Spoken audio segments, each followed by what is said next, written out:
6 months after the execution that changed everything, the war was over. The last alien holdout forces had surrendered 3 weeks ago, and peace treaties were being signed across the galaxy. Humanity had not just survived the conflict, they had won it completely. Rex lay in the warm Montana sunshine outside a small farmhouse, his graying muzzle resting on his paws as he watched children play in the yard. The neural implants were still active in his brain, but they were quiet now. The constant flow of tactical data and intelligence reports had stopped when the fighting ended. Amy Morrison, Jake's younger sister, came out of the house carrying a bowl of water for Rex. She set it down beside him and scratched behind his ears. The dog looked up at her with intelligent brown eyes that seemed far too knowing for an ordinary animal. "The government people came by again yesterday," Amy told Rex softly. "They want to study you some more. I told them you have done enough for one lifetime." Rex's tail moved slightly, acknowledging her words. The military scientist had been pestering Amy for months, wanting to run more tests on the dog who had single-handedly turned the tide of an interstellar war. But Amy had refused all their requests. Rex had earned his retirement. The neighbors in the small farming community had no idea they were living near a war hero. To them, Rex was just Amy's dog, a quiet German shepherd who liked to sleep in the sun and occasionally chase rabbits through the fields. They knew Amy had lost her brother in the war, and they assumed Rex had been his pet. If they only knew the truth, Amy often thought. This sleepy old dog had gathered the intelligence that saved billions of human lives. His quantum transmission from the alien tribunal ship had given human forces everything they needed to win what had seemed like an unwinnable war. Rex stood up and walked slowly to the edge of the property where Jake's grave marker stood under an old oak tree. Amy had brought Jake's remains back to Earth after the war ended, burying him in the family plot where their parents rested. Rex visited the grave every day, sitting quietly beside the simple stone that bore Jake's name. Today was different. Rex sat by the grave and tilted his head as if listening to something only he could hear. His neural implants were detecting quantum fluctuations in the area, residual traces of the mental link he had shared with Jake during their final mission. The technology that had connected their minds had been based on quantum entanglement theory. Even though Jake was dead, some echo of their partnership remained in the quantum field around his grave. Rex could sense it like a warm presence, a familiar voice whispering in frequencies too subtle for human detection. Amy watched Rex from the porch, wondering what the dog was experiencing. The military doctors had told her that Rex's enhanced brain might be capable of perceiving things that normal animals could not sense. They had used the word quantum consciousness but had admitted they did not fully understand what they had created. Rex's ears moved as he detected approaching vehicles. His enhanced senses identified them long before Amy could hear anything. 3 military transports were coming up the country road, their engines humming with the distinct sound of government vehicles. Amy sighed and walked over to Rex. "Looks like we have more visitors." The vehicles stopped outside the farmhouse, and General Hayes stepped out of the lead transport. He was older now, his hair completely gray, but his eyes still held the sharp intelligence that had helped win the war. Behind him came several other military officers and a woman in civilian clothes that Rex's enhanced vision identified as a reporter. "Miss Morrison," General Hayes called out as he approached. "I hope you will forgive the intrusion, but we have something important to discuss with you." Amy crossed her arms and looked suspicious. If this is about more tests on Rex, the answer is still no. "It is not about tests," the general assured her. "It is about recognition." The woman in civilian clothes stepped forward and introduced herself as Jennifer Walsh from Galactic News Network. "Miss Morrison, the human public deserves to know the truth about what happened during the war. Your brother and Rex are heroes, but their story has been classified until now." General Hayes nodded. "The military secrets are no longer sensitive. We want to tell the galaxy about Captain Morrison and Rex, about how they sacrificed themselves to save humanity." Amy looked down at Rex, who was watching the conversation with alert eyes. "Rex has been through enough. He deserves peace. We are not asking to take him away," the general explained. "We want to build a memorial here on your property, a place where people can come to remember what your brother and Rex did for all of us." The reporter added, "The public needs heroes they can understand. The story of a soldier and his loyal dog who found a way to defeat a superior enemy. It gives people hope about what humans can accomplish when they work together. Amy considered the request carefully. She had kept Rex's identity secret to protect him from curiosity seekers and scientists. But maybe it was time for the galaxy to know the truth about the heroes who had lived quietly among them. "What kind of memorial?" Amy asked. General Hayes gestured toward Jake's grave. "A simple monument next to your brother's marker. Nothing too large or intrusive. Just something to honor their sacrifice and explain what they did." Rex stood up and walked over to Amy. He pressed his head against her hand, and for a moment she could have sworn she felt something like approval flowing from his mind to hers. Maybe the neural implants worked both ways more than anyone realized. "All right," Amy said finally, "but no more tests. No more experiments. Rex stays here with me and he lives like a normal dog." "Agreed," General Hayes said quickly. 3 months later, the memorial was complete. It was a simple granite monument with bronze plaques explaining the story of Captain Jake Morrison and Rex.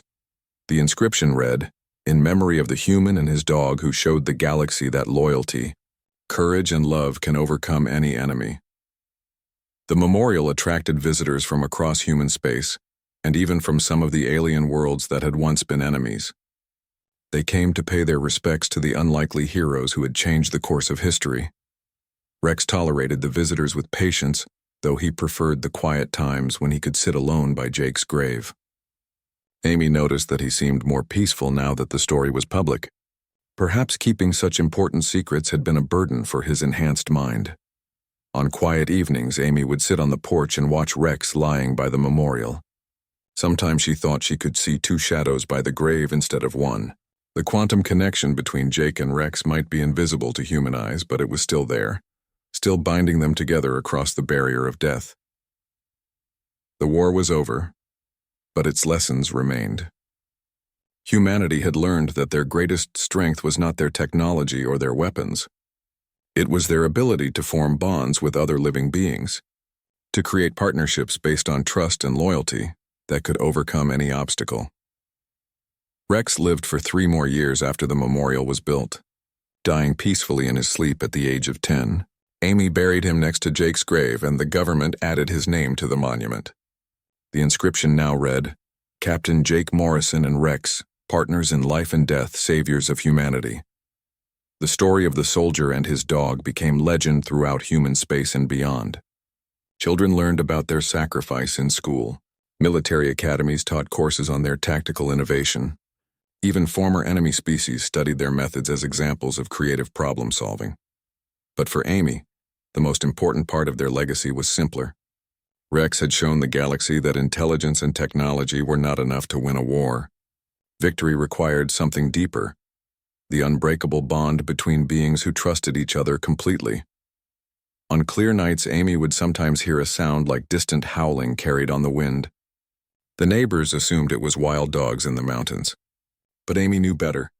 It was the echo of Rex's quantum transmission, still broadcasting across the stars, still carrying the message that love and loyalty could conquer any enemy. The dog who had come to say goodbye to his master had instead taught the galaxy why humans would never be defeated as long as they remembered how to love. 3 days after Jake Morrison's execution, Admiral Vex stood in the wreckage of his command ship, staring at reports that made no sense. Human forces had struck simultaneously at 17 different targets across 5 star systems. Every attack had been perfectly coordinated, hitting exactly the right weak points with devastating precision. "How did they know about the ammunition depot on Rigel 4? Demanded General Kess as he reviewed the damage reports. That location was classified at the highest levels. Judge Kalen, still suffering from headaches caused by Rex's psychic assault, studied the tactical analyses with growing dread. "The humans are fighting as if they have complete knowledge of our positions and capabilities." The alien coalition's military leadership had gathered aboard the tribunal ship for an emergency meeting. What they saw in the reports terrified them. Human forces were not just winning battles. They were winning them with an understanding of alien tactics and technology that should have been impossible. "Look at this attack pattern on the Vorth supply convoy." Admiral Vex pointed to the holographic display. The humans knew exactly which ships carried fuel, which carried ammunition, and which carried medical supplies. They targeted them in the precise order needed to cause maximum disruption. High Counselor Thane entered the meeting chamber, his usually calm demeanor shattered. His pale blue skin had taken on a gray tinge and his forearms trembled slightly as he moved. The psychic trauma from Rex's transmission had left him weakened and paranoid. "The humans are reading our communications," Thane announced. "Every message we send, every order we issue. Somehow they know about it before our own forces receive." "Sure, it's impossible," hissed General Kess. "Our encryption systems are unbreakable." "Then explain how they knew about Admiral Vex's regrouping order at Centauri." "Before half of our own ships received it," Thane replied. "Explain how they positioned their forces to intercept every supply run we attempted this week." Admiral Vex slammed his clawed hand on the conference table. "It started with that human's execution. Morrison and his animal. Something happened in that chamber." Judge Kalen's large eyes widened as understanding began to dawn. "The dog. Morrison said the dog was a weapon. A single animal could not possibly compromise our entire military network," General Kess protested. "Could it not?" Thane asked quietly. "We know the humans have been experimenting with neural enhancement technology. What if that creature was more than it appeared?" The alien leaders fell silent as they considered the implications. They had all witnessed Rex's final transmission in the execution chamber, the psychic assault that had overwhelmed their minds and revealed their deepest secrets. At the time, they had assumed it was simply the dog's death throes causing some kind of neural feedback. Now they realized it had been something far more sophisticated and dangerous. "Run a complete diagnostic on all ship systems," Admiral Vex ordered. "Check every communication relay, every data core, every quantum entanglement transmitter." The results of the diagnostic were worse than anyone had imagined. Rex's quantum virus had infected not just the tribunal ship, but the entire alien fleet network. Every message transmitted, every tactical plan uploaded, every supply request filed was being copied and sent to human intelligence services. "The contamination is complete," reported the Vorth chief technician. "The virus has spread through our communication network like a plague. It is copying everything and transmitting the data using quantum entanglement frequencies." Judge Kalen stared at the diagnostic reports in horror. "How long has this been happening?" "Based on the virus code structure, it began approximately 72 hours ago, immediately after the human's execution." The timing confirmed their worst fears. Rex's quantum transmission had not just been a psychic assault on the alien leaders. It had been the deployment of the most sophisticated computer virus in galactic history. The dog had somehow managed to infect their entire military network, while appearing to simply howl in grief for his dead master. "Can we remove it?" Admiral Vex asked. "The virus has integrated itself into our fundamental communication protocols," the technician replied. "Removing it would require shutting down our entire fleet network and rebuilding it from scratch. That would take months." "We do not have months," Thane said grimly. "The humans are using this intelligence advantage to destroy us systematically." The full scope of their predicament was becoming clear. The alien coalition had superior numbers, better technology, and more resources than the human forces, but none of that mattered when the enemy knew their every move in advance. "Sir, we are receiving reports of another successful human attack," a communications officer announced. "Our base at Wolf 359 has been completely destroyed." Admiral Vex looked at the report and saw the same pattern that had become horribly familiar. The humans had struck with perfect knowledge of the base's defenses, targeting the exact systems that would cause the most damage with the least effort. "They knew about our new shield generators," the Admiral said quietly. "Those specifications were classified at the highest level. The only copies were stored in our most secure databases, which this virus has been copying and transmitting for 3 days." Judge Kalen added. The alien leaders sat in stunned silence as the reality of their situation sank in. They had been outmaneuvered by a human and his dog. The creatures they considered primitive had deployed a weapon so sophisticated that it was undetectable until it was too late to stop. "We need to contact our respective governments," Thane said finally. "This war cannot be won under these conditions." "You are suggesting surrender?" Admiral Vex asked, his voice filled with disgust. "I am suggesting that we face reality. The humans have turned our own technology against us. Every tactical advantage we possessed has become meaningless." General Kess stood up from the conference table, his reptilian features twisted with rage. "The Reptilian Defense Alliance will never surrender to humans. We will find a way to defeat this virus, And while you are searching for a solution, how many more of our ships will the humans destroy? Thane asked. How many more of our colonies will fall to their attacks? The argument continued for hours, but the outcome was inevitable. The alien coalition was fracturing under the pressure of constant military defeats. Trust between the different species was breaking down as each began to suspect the others of secretly negotiating with the humans. Rex's quantum transmission had not just provided tactical intelligence to human forces. It had also revealed the personal communications and secret agreements between alien leaders. Species that had been allies for centuries were now viewing each other with suspicion and paranoia. The Ethereal Council has been planning to claim the richest human worlds for ourselves after the war. 1. Intercepted message revealed. This caused immediate outrage among the Vorth and reptilian forces, who had expected to share in the conquered territory. The Vorth have been developing biological weapons to use against reptilian populations, another message showed.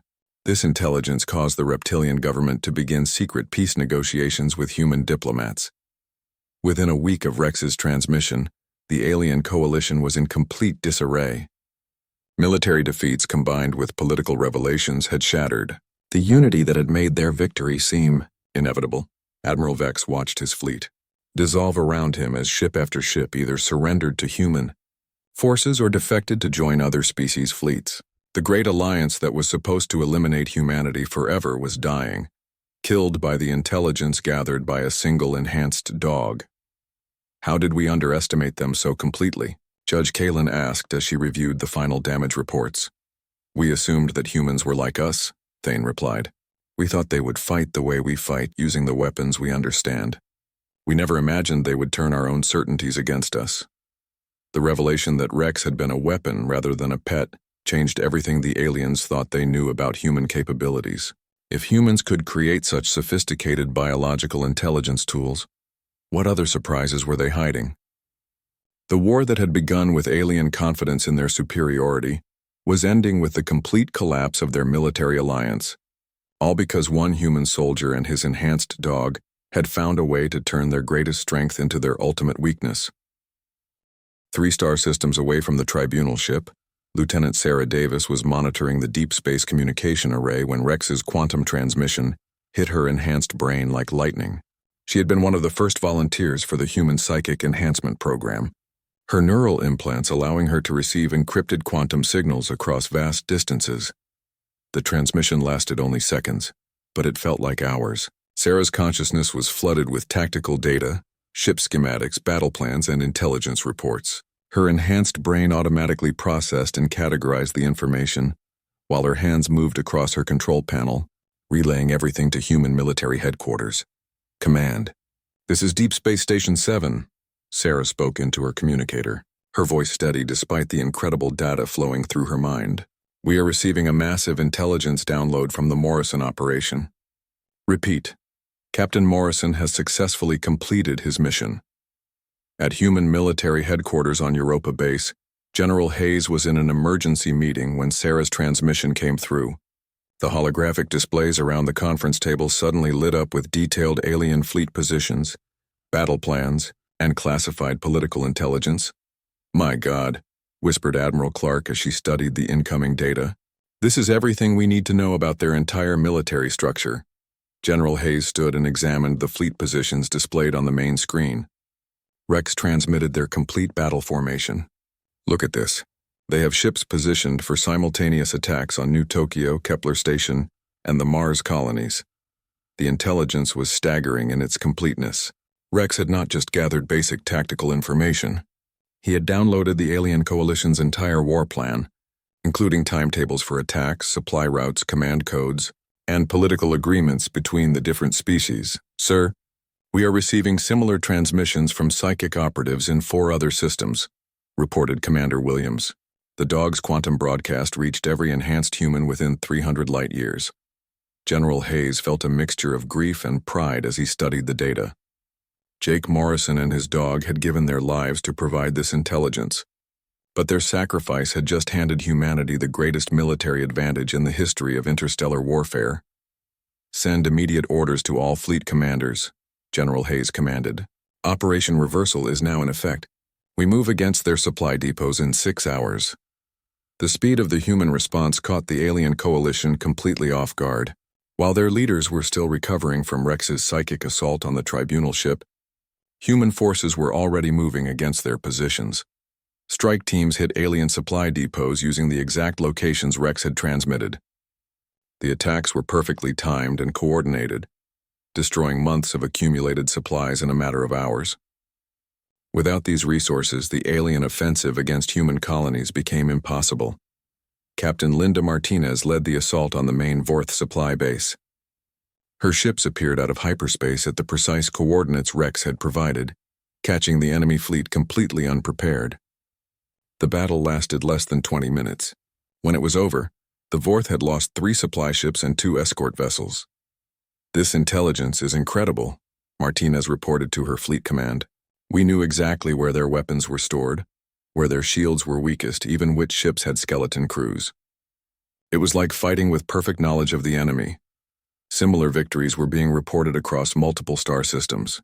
Human commanders who had been desperately defending their colonies just days before were now launching successful offensive operations against previously untouchable alien positions. The political intelligence Rex had gathered proved equally valuable.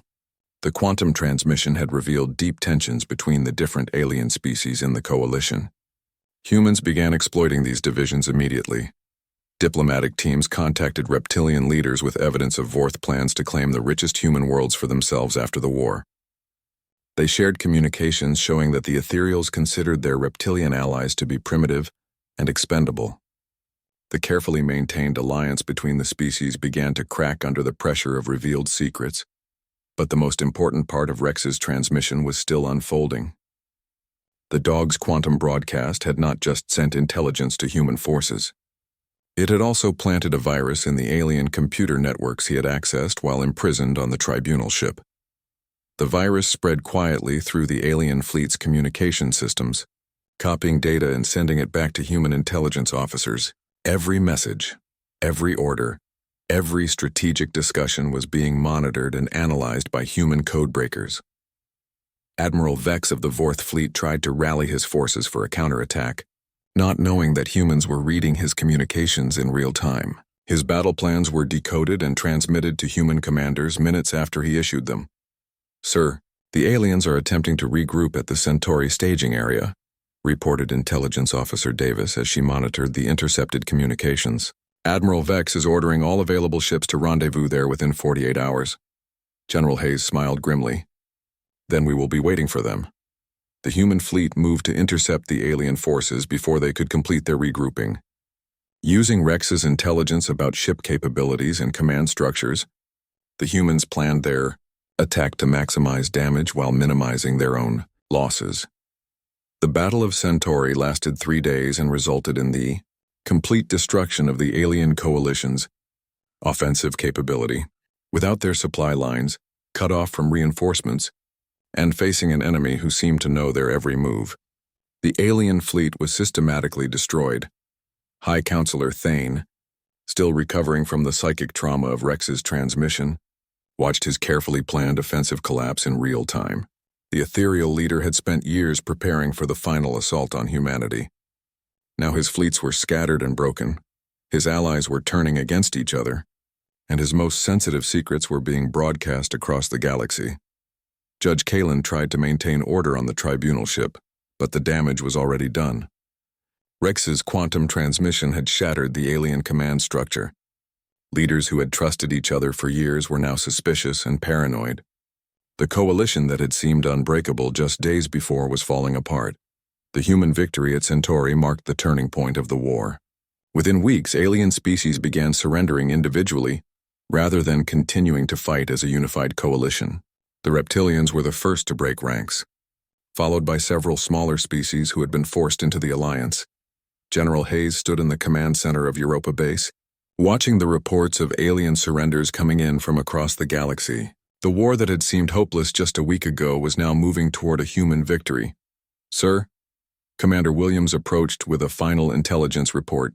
"We have confirmation that Captain Morrison and his dog died during the execution ceremony. But their sacrifice has saved billions of human lives. General Hayes nodded solemnly. Make sure their names are recorded in the official history of this war. Jake Morrison and Rex gave us the victory we needed when we needed it most. The quantum transmission that Rex had sent from the tribunal ship continued to provide intelligence for months afterward.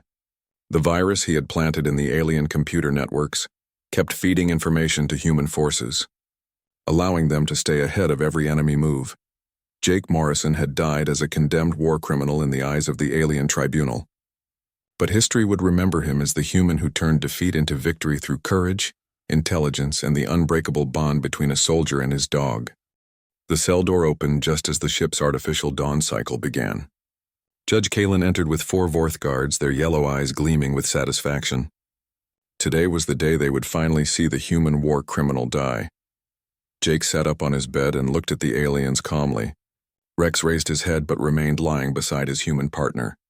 The dog appeared tired and sad, exactly what the aliens expected from a pet about to lose its master.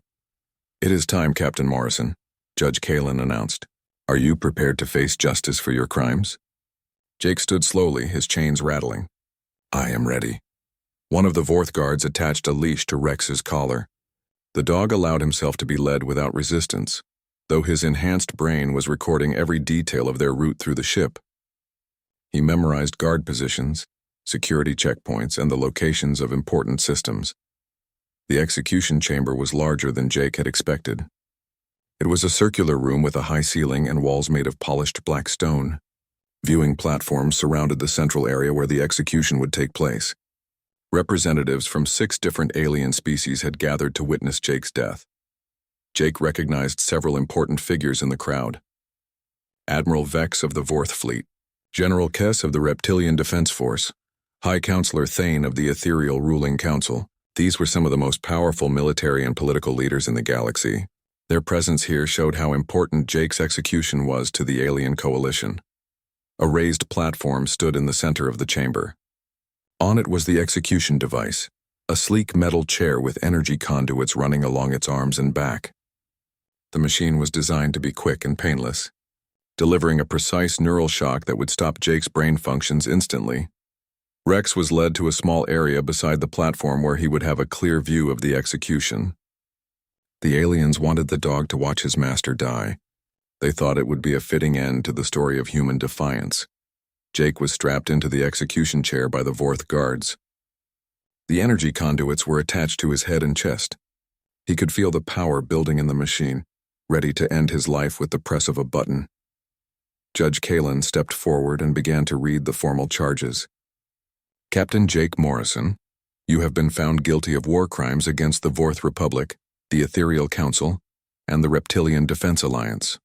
Your actions resulted in the deaths of over 50,000 sentient beings. You violated the laws of civilized warfare and committed acts of brutal terrorism against peaceful worlds. Jake listened to the charges without emotion. He knew what he had done during the war. He had made hard choices to save human lives. The aliens called it terrorism. He called it necessary. Do you have any final words before your sentence is carried out? Judge Kalen asked. Jake looked out at the gathered alien leaders. These were the beings who had decided that humanity should be destroyed. They had started the war by demanding human surrender. When humans refused, they had attacked colonies filled with innocent families. I have something to say, Jake replied. His voice was calm and steady. The chamber fell silent. Even the translator stopped humming. Every alien in the room was listening to hear the final words of the human war criminal. You think you have won this war, Jake said. You think that killing me will break human resistance. You are wrong, Admiral Vex hissed from his viewing platform. Silence the prisoner. Judge Kalen raised a hand. Let him speak. These are his final words, Jake continued. You call me a war criminal because I refuse to follow your rules. But your rules were designed to make us helpless. You wanted us to fight a civilized war while you slaughtered our children. You killed innocents, General Kess called out. I killed soldiers who were attacking human colonies, Jake replied. I destroyed ships that were bombing human cities. I did what was necessary to protect my people from genocide. Your people will join you in death soon enough, High Counselor Thane said. Your resistance is broken. Your fleets are scattered. Humanity will be extinct within a year. Jake smiled for the first time since entering the chamber. That is where you are wrong. Rex heard the signal in Jake's voice. It was time for the final phase of their mission. The dog stood up and walked to the center of his designated area. The guards thought he was trying to get closer to his master for their final goodbye. "You see, you made one crucial mistake," Jake continued. "You assumed that Rex was just a pet. You thought that bringing him here was an act of mercy." Judge Kalen's large eyes narrowed. "What are you saying?" "Rex is not just a dog. He is a weapon, and you have just given him access to everything he needs to destroy you." Before any of the aliens could react, Rex activated his quantum transmission system, but this time he was not sending a coded howl into space. He was broadcasting directly into the neural implants of every alien in the chamber. The transmission hit the alien leaders like a psychic bomb. Rex's enhanced brain discharged months of gathered intelligence directly into their minds. Ship positions, battle plans, security codes, personal secrets, political scandals. Everything Rex had learned about their military and government flowed into their consciousness at once. The aliens screamed as their minds were overloaded with information. Some collapsed from the neural shock. Others began babbling secrets they had never intended to reveal. The carefully controlled execution ceremony dissolved into chaos. But Rex was not finished. His quantum transmission was also being received by human psychic operatives across the galaxy. They felt the data download as a warm pulse in their enhanced brains. Instantly, they began relaying the intelligence to human military commanders. Admiral Vex tried to draw his weapon, but his mind was too scrambled by Rex's transmission to coordinate his movements. General Kess fell to his knees, clutching his head as classified battle plans poured out of his mouth in a confused stream. High Counselor Thane managed to reach the execution controls and press the activation button. Energy surged through Jake's body, stopping his heart instantly. But Jake died with a smile on his face, knowing that his mission was complete. Rex felt Jake's death through their neural link. The loss hit him like a physical blow, but he continued his transmission. His enhanced brain was burning out from the effort, but he kept broadcasting until every piece of intelligence had been sent. Judge Kalen staggered toward Rex, trying to stop the transmission. But it was too late. Rex's neural implants overloaded in a brilliant flash of light. The dog collapsed, his mission finally complete. In the chaos that followed, none of the alien leaders noticed the subtle changes happening around them. Their personal guards were receiving new orders through encrypted channels. Their fleets were being repositioned based on intelligence that had just been transmitted across the galaxy. The execution of Jake Morrison was supposed to be the beginning of humanity's final defeat. Instead, it became the moment when the tide of war turned decisively in favor of the human species. Jake and Rex lay dead in the execution chamber, but their sacrifice had given humanity the tools to win. The aliens had wanted to make an example of the human war criminal. They had succeeded, but not in the way they intended. The example they made was that humans would never surrender. They would fight with courage and intelligence and loyalty until their final breath, and sometimes that would be enough to change the course of history. The hours after Rex's howl passed slowly. Jake lay on his narrow bed with Rex curled up beside him, both of them appearing to sleep. The Vorth guards had returned to their normal routine, convinced that the dog's crying was nothing more than animal grief. They could not have been more wrong.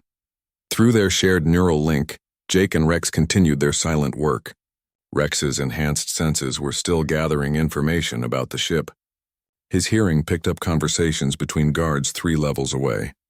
His nose detected the chemical signatures of different alien species moving through the corridors. His modified eyes could see the energy flows that powered the ship's critical systems. All of this data flowed directly into Jake's tactical mind. He processed each piece of information and added it to his growing understanding of the ship's weaknesses. The tribunal ship was powerful, but it was not perfect. Every ship had vulnerable points, and Jake was finding them all. Rex's internal chronometer told him it was midnight according to Earth Standard Time. The dog lifted his head and looked toward the cell door. Through the transparent metal, he could see the Vorth guards talking quietly to each other. Their yellow eyes glowed in the dim light of the corridor. One guard was complaining about the smell of humans. The other was discussing plans for after Jake's execution. They would celebrate the death of the human war criminal. They would return to their home world as heroes. Neither guard realized that Rex could understand every word they said. The military had enhanced Rex's brain to process multiple languages. During the war, he had learned to understand the speech patterns of all major alien species. The Vorth guards thought they were speaking privately. Actually, they were giving Rex valuable intelligence about their military positions and future plans. Jake felt Rex tense beside him. Through their mental connection, he sensed what the dog had discovered. The guards were discussing something important. Something about human positions in the Kepler system. Something about a planned attack. Rex's enhanced hearing had picked up a coded transmission being received by the ship's communications officer. The transmission contained attack plans for 3 human colonies. The aliens were planning to strike immediately after Jake's execution, using his death as propaganda to justify their assault. Jake's hands clenched into fists despite his chains. The aliens intended to use his execution as the opening move in a new offensive. They would broadcast his death across the galaxy as proof that humans were defeated. Then they would attack defenseless colonies while human forces were demoralized. Through the neural link, Jake shared his anger with Rex. The dog's brown eyes hardened with the same determination. They both understood that their mission had become even more important. It was not enough to gather intelligence anymore. They needed to find a way to disrupt the alien attack plans. Rex stood up and walked slowly around the cell. To the guards, it looked like restless pacing. Actually, Rex was using his enhanced vision to examine every surface of the cell walls. He found what he was looking for near the ventilation grate, a small maintenance panel that connected to the ship's internal network. The panel was designed to be accessed only by authorized alien technicians, but Rex's modified neural implants could interface directly with electronic systems. He had been programmed with override codes for dozens of alien technologies. The military had prepared him to be the perfect spy. Rex pressed his nose against the maintenance panel. Microscopic filaments extended from his neural implants and made contact with the ship's computer system. To any observer, it would look like the dog was simply sniffing at the wall. In reality, Rex was hacking into the tribunal ship's most secure databases. Information flowed through Rex's mind at incredible speed. Fleet positions, supply routes, command codes, battle plans, political secrets. Rex absorbed it all and transmitted it directly to Jake through their neural link. Jake's strategic mind processed the intelligence and began forming new plans. The scope of what they had discovered was staggering. The aliens were not just planning to attack 3 colonies. They were preparing for a final offensive that would destroy humanity completely. The tribunal ship contained the complete battle plans for the genocide of the human race. Jake closed his eyes and forced himself to remain calm. Getting angry would not help. He needed to think clearly about how to use this information. Rex had gathered enough intelligence to save humanity, but only if they could get the data to human forces. The quantum transmission that Rex had sent earlier was just the beginning. The Howl had carried basic intelligence about the ship and its defenses, but the information Rex was downloading now was far more critical. This data could prevent the complete destruction of human civilization. Rex finished his interface with the ship's computer system and returned to Jake's side. Through their neural link, he shared what he had learned. The aliens had been planning this final offensive for months. They had assembled the largest fleet in galactic history. They intended to attack every human world simultaneously. But Rex had also found the fleet's weaknesses. Supply depot locations, command ship positions, communication frequencies, jump route calculations. Everything human forces would need to turn the aliens' own battle plan against them. The problem was getting this information to human commanders before the attack began.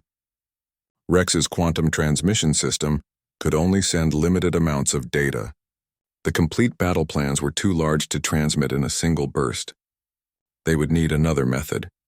Jake studied the information flowing through his mind from Rex's neural implants. Slowly, a plan began to form.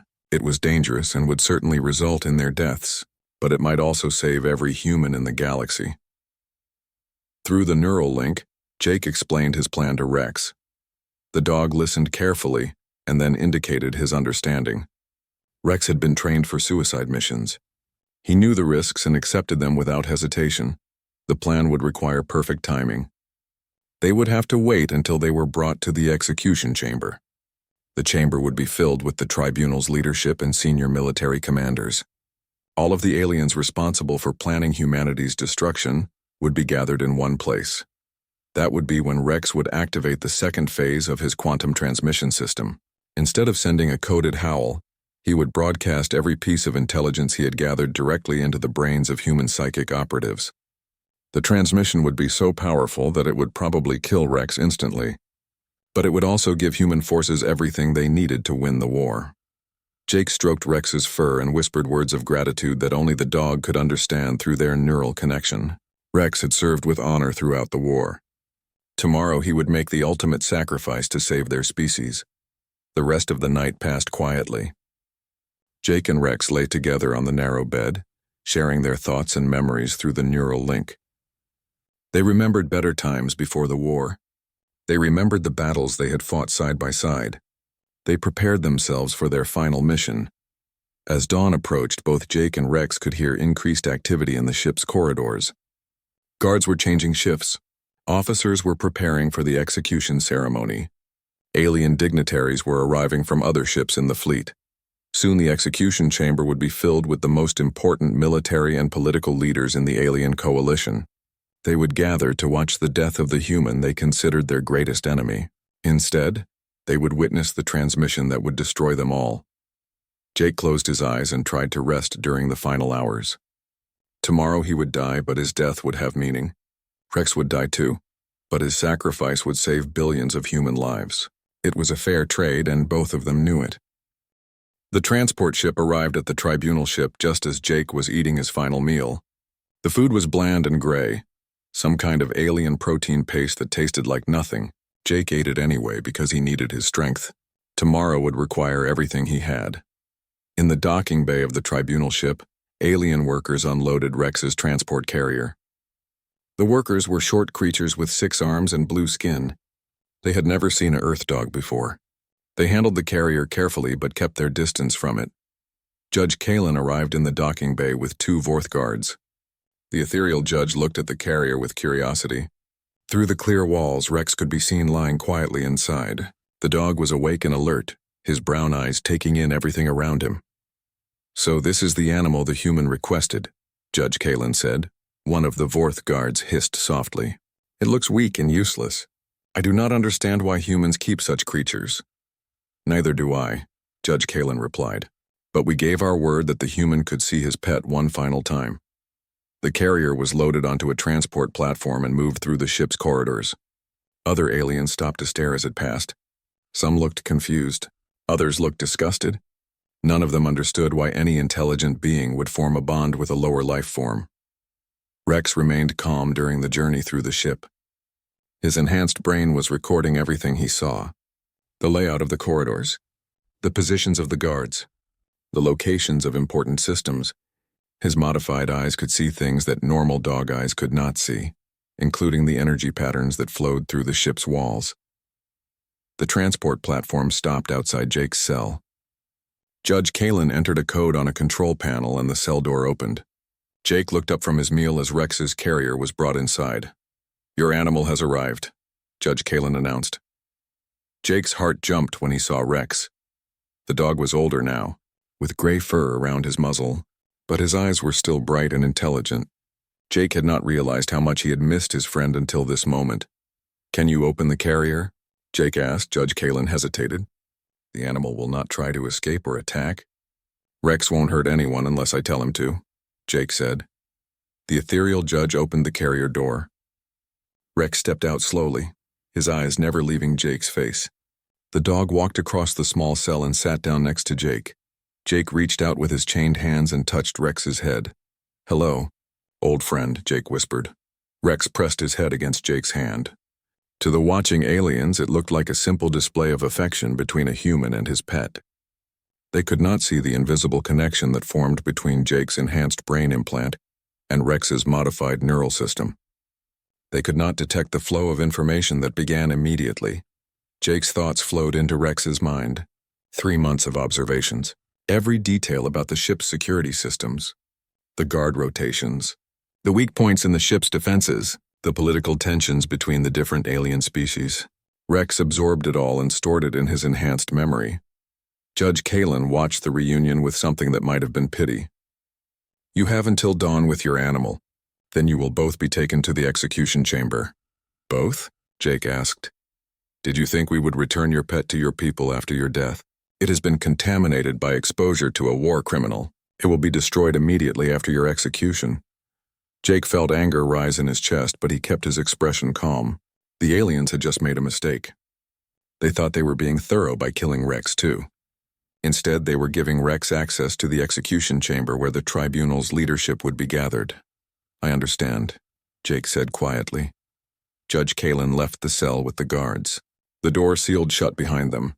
Jake and Rex were alone for the first time in 3 months. Rex moved closer to Jake and lay down beside him. Jake buried his face in the dog's fur and breathed in the familiar scent. For a moment, he allowed himself to feel the grief and loneliness he had been holding back. Rex whined softly and licked Jake's cheek. I missed you too, boy, Jake whispered. But this was not just an emotional reunion. Jake's modified brain implant allowed him to communicate with Rex without speaking. Through their mental link, Jake began downloading every piece of tactical information he had gathered during his imprisonment. Rex's enhanced brain processed the data at incredible speed.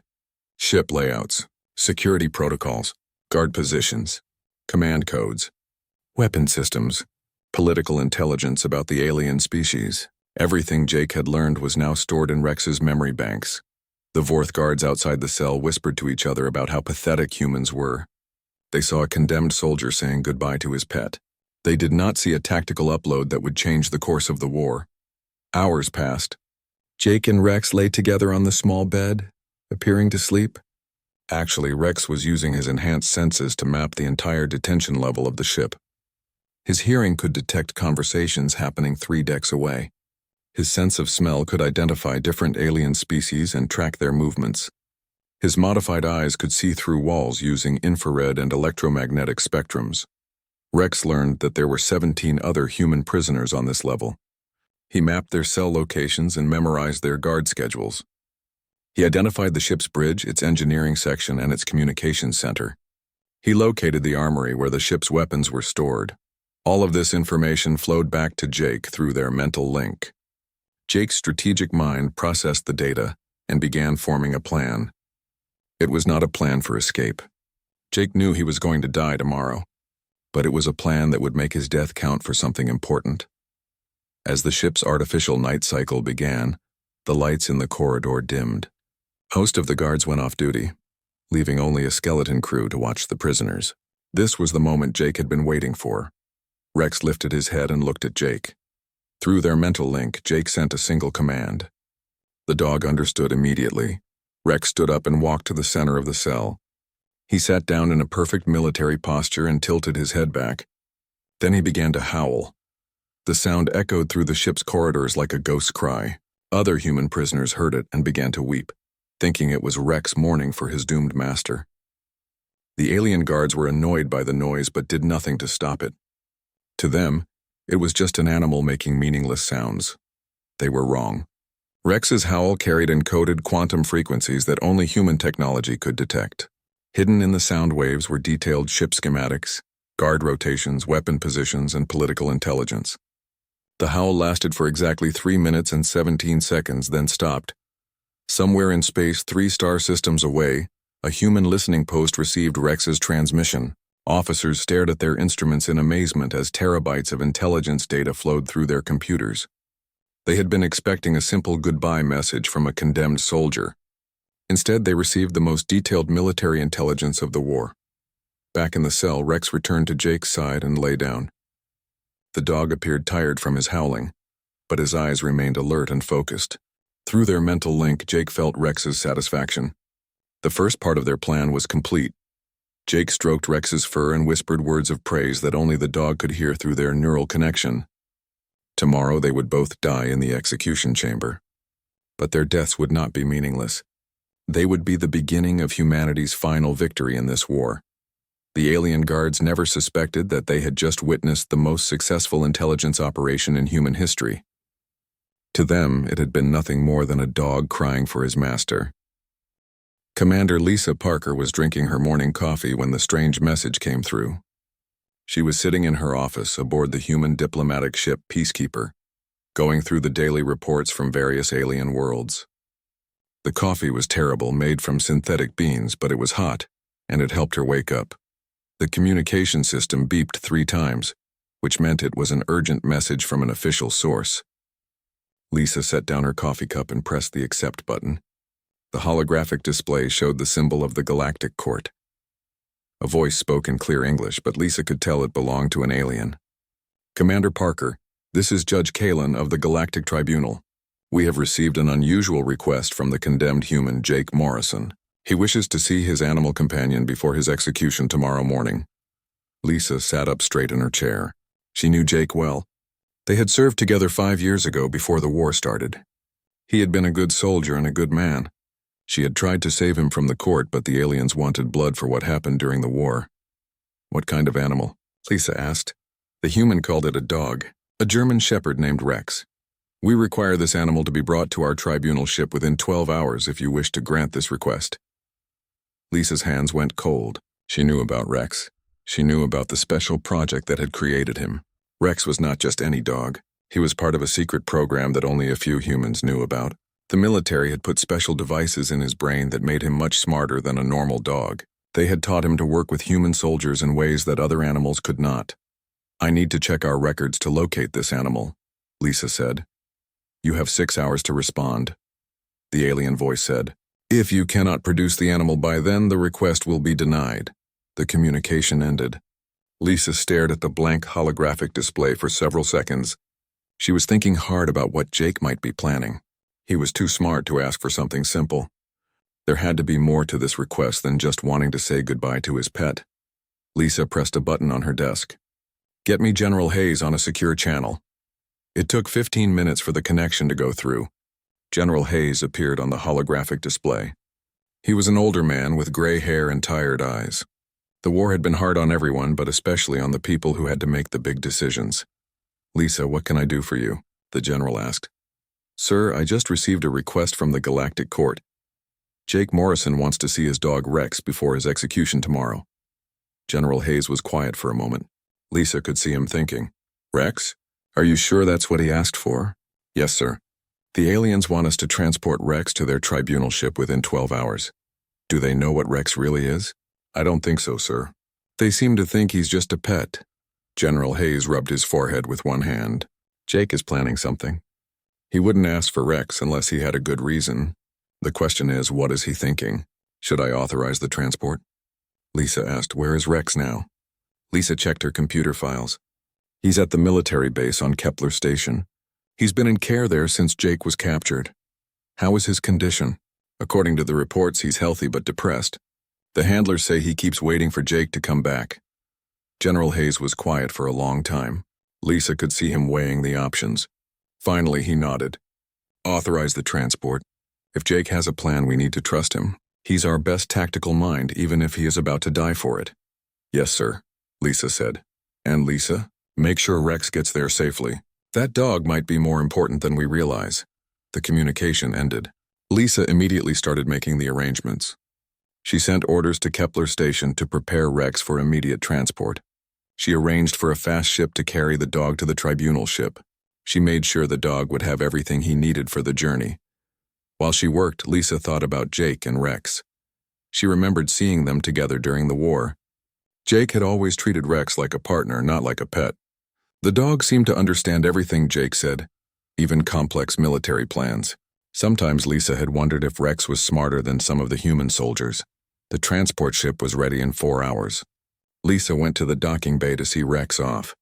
The dog was in a special carrier that would keep him safe during the journey. Through the clear walls of the carrier, she could see him lying quietly. His brown eyes looked sad and tired. "Hey there, Rex," Lisa said softly. "You're going to see Jake again." The dog's ears moved when he heard Jake's name. He lifted his head and looked directly at Lisa. For a moment, she felt like the dog was trying to tell her something.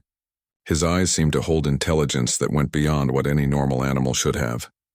"I don't know what Jake is planning," Lisa whispered to the dog, "but I hope you can help him somehow."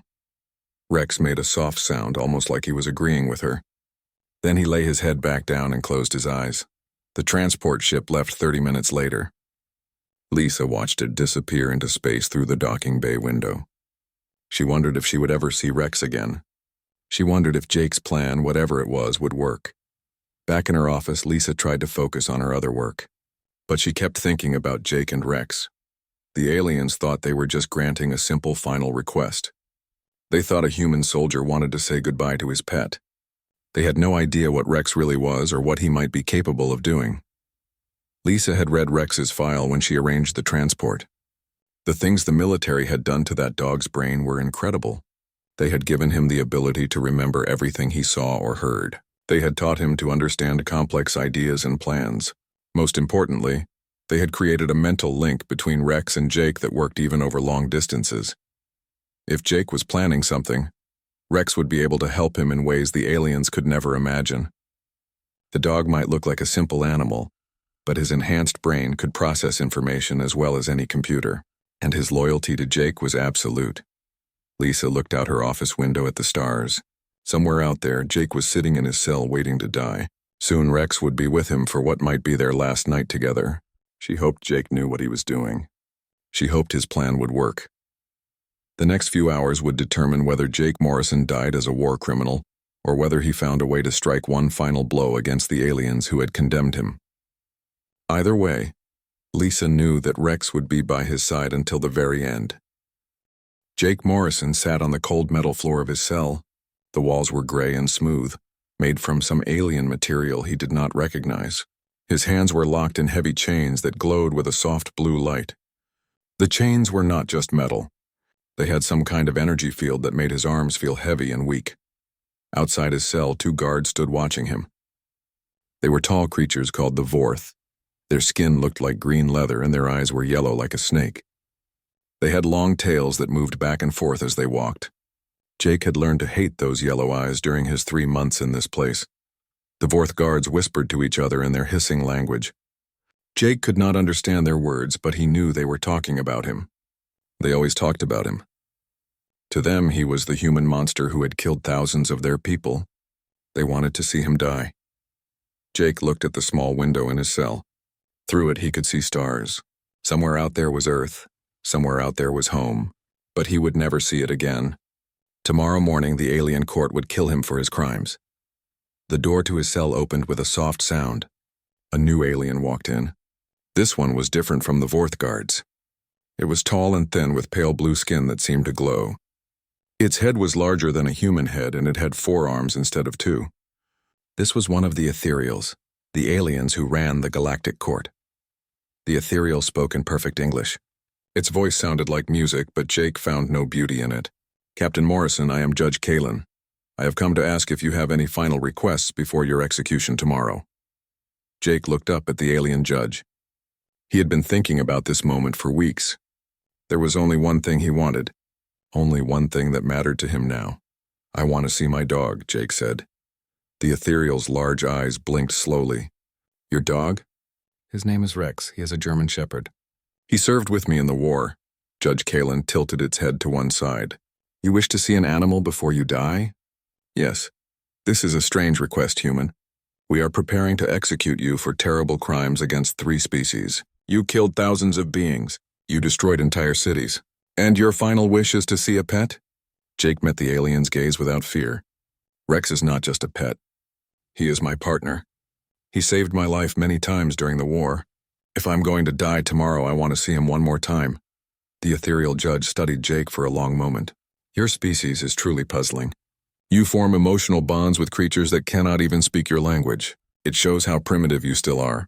Maybe, Jake said, but that is what I want. Judge Kalen spoke to the Vorth guards in their hissing language. The guards hissed back, sounding angry.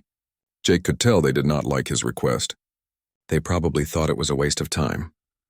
The guards think your request is foolish, Judge Kalen said. They believe you should face death with more dignity. I am facing death the way I choose to face it, Jake replied. The ethereal was quiet for several minutes. Jake could see it was thinking hard about his request. Finally, it nodded. Very well, Captain Morrison. We will contact your people and ask them to bring your animal here. But understand this is a great kindness. We do not usually grant such requests to war criminals. I understand, Jake said. Judge Kalen turned to leave, then stopped. Tell me, human, do you feel guilt for what you did during the war? Do you regret your actions? Jake thought about the question. He remembered the day the alien ships had appeared over New Terra Colony. He remembered the families running in terror as the bombs fell. He remembered the children crying for their parents. He had done what he thought was right to save them.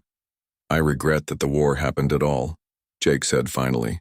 "I regret that people died, but I do not regret defending my people when they were attacked.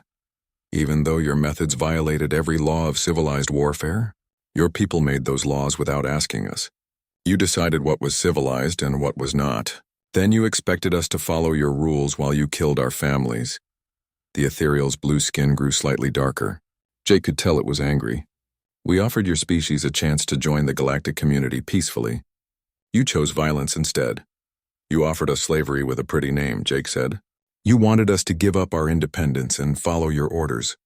When we said no, you attacked us." Judge Kalen stared at Jake for a long time. "Tomorrow you will die for your crimes, Captain Morrison. Perhaps in death you will find the wisdom that escaped you in life." The ethereal left the cell. The door sealed shut behind it with a soft click. The Vorth guards went back to their positions outside the cell. They were still whispering to each other and looking at Jake with their yellow snake eyes. Jake lay down on the small bed in his cell. It was not comfortable, but he had gotten used to it. He closed his eyes and tried to think about happier times. He thought about Rex running through the fields behind his childhood home. He thought about the day he had first met the dog at the military training base. Rex had been just a puppy then, small and playful and full of energy. The military had told Jake that Rex was special. They had done things to the dog's brain that made him smarter than normal dogs. They had put small machines inside Rex's head that let him talk to Jake without words. It was like having a friend who could read his thoughts and share his own thoughts back. Rex had been with Jake through the worst parts of the war. When Jake had to make terrible choices to save human lives, Rex had understood. When Jake had felt guilty about the things he had done, Rex had been there to comfort him. Rex had never judged him or thought less of him for the hard decisions he had made. Now Jake was going to die, and he would never see his best friend again. Unless the aliens kept their promise. Unless they really brought Rex here for one final meeting. Jake opened his eyes and looked at the stars through his small window. Somewhere out there, Rex was probably sleeping in some military base, not knowing that his human partner was about to die. Jake hoped the dog was being treated well. He hoped Rex would find a new human to love after Jake was gone. The cell grew darker as the ship's artificial day cycle ended. Jake closed his eyes again and tried to sleep. Tomorrow would be his last day alive. But if the aliens kept their word, he would see Rex one more time before the end.